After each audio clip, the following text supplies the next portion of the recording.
Gusto niyo bang matutong gumawa ng bibingka na ganito kalambot at ganito kasarap?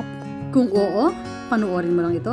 Ihanda muna natin ang paglalagyan natin, which is the banana leaf. Optional lang ito pero best kung gagamit kayo nito. So ginawa ko lang na maging pliable or malambot itong ating banana leaf by passing it over a low heat. Tapos gumamit ako ng mangkok o ng bowl para maging sukatan natin, para maging eksakto ito kapag nilagay natin dun sa ating muffin pan. So kinat ko lang siya using a knife, tapos in-grease ko ito o nilagyan ko siya ng butter para kapag ginawa natin yung ating bibingka, hindi ito didikit.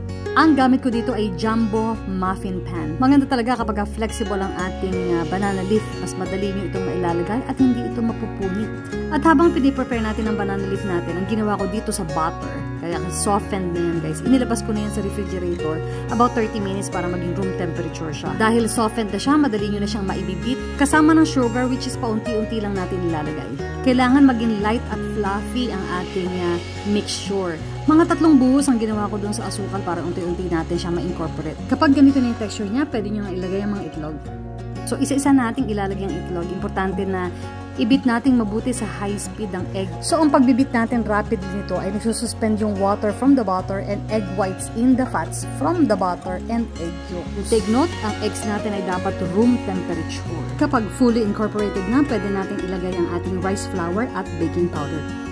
Ibit nyo lang over medium speed hanggang sa mag-combine lang sila. Then pwede natin idagdag ang ating coconut milk at ang ating fresh or whole milk. Then ibit nyo lang ulit hanggang sa mag-combine sila.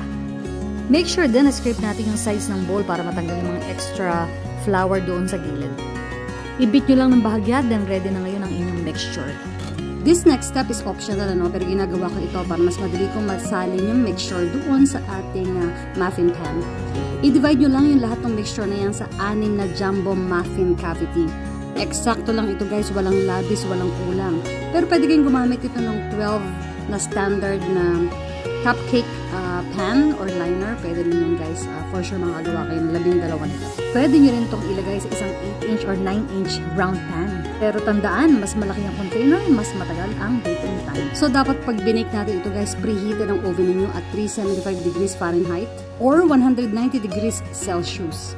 I-bake nyo ito for about 20 minutes or until almost set na siya guys, kasi ilalagay na natin yung ating toppings. Optional lang paglagay ng butter dito bago nyo ilagay ang toppings. Ang ginawa ko, pinrush ko muna siya, tapos nilagay ko yung mga salted egg at nilagyan ko rin siya ng cheese. So nasa inyo guys, optional din yung cheese na yan.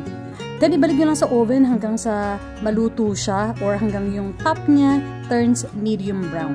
So about mga 10 minutes. So paglabas ng oven, pwede nyo i-brush ng butter or leave it like that. And then hayaan nyo mulang mag-cool down dito sa muffin pan niya. Mga 5 minutes lang yan guys, kasi ayaw nyo magpawis yung inyong bibingka doon sa ilalim. So kailangan nyo i-cool down dito sa mismong cooling rack.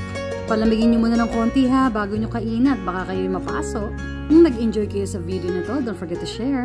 Thanks for watching!